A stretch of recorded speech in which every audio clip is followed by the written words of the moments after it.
Why do you think they killed him? You think they killed him because he killed his people? Hell no. They killed him because, listen to me real good.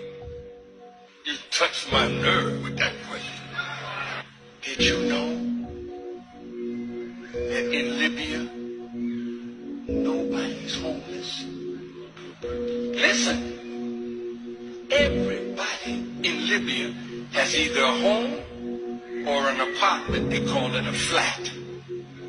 Did you know education in Libya is free?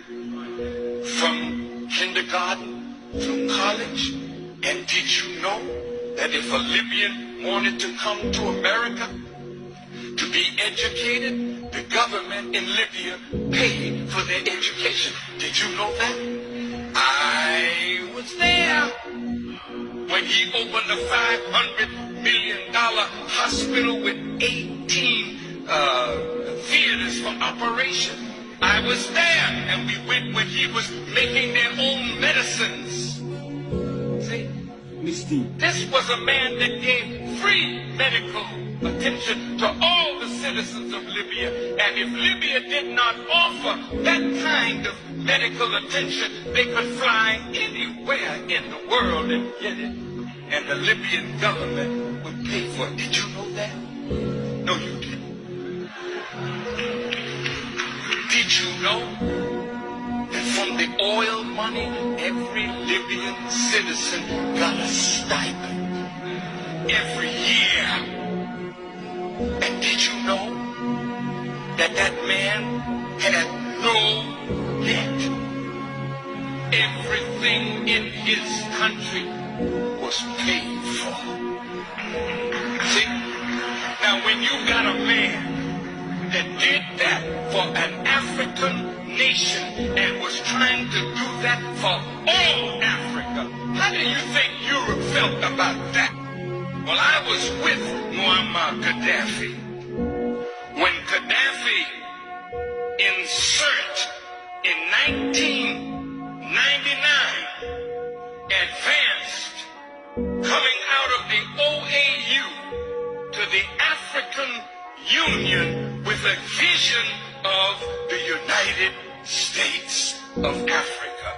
Moamer Gadaffi spent, listen to me, billions of dollars to create the African Union. Did you know that Gadaffi gave $300 million and the other African nations gave $100 million to put up a satellite so that we who call Africa don't have to go through Europe to get to Africa? And Europe was getting $500 million a year just by our telephone calls to the continent. Now we can call directly to Africa, and that $500 million is in the hand of African people. Did you know that Moamer Gadaffi was setting up an African development bank with $70 billion in the African Development Bank from Libyan oil money?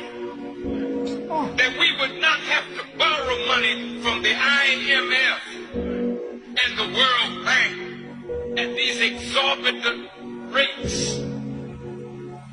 Zero interest under Islamic non-usury teachings.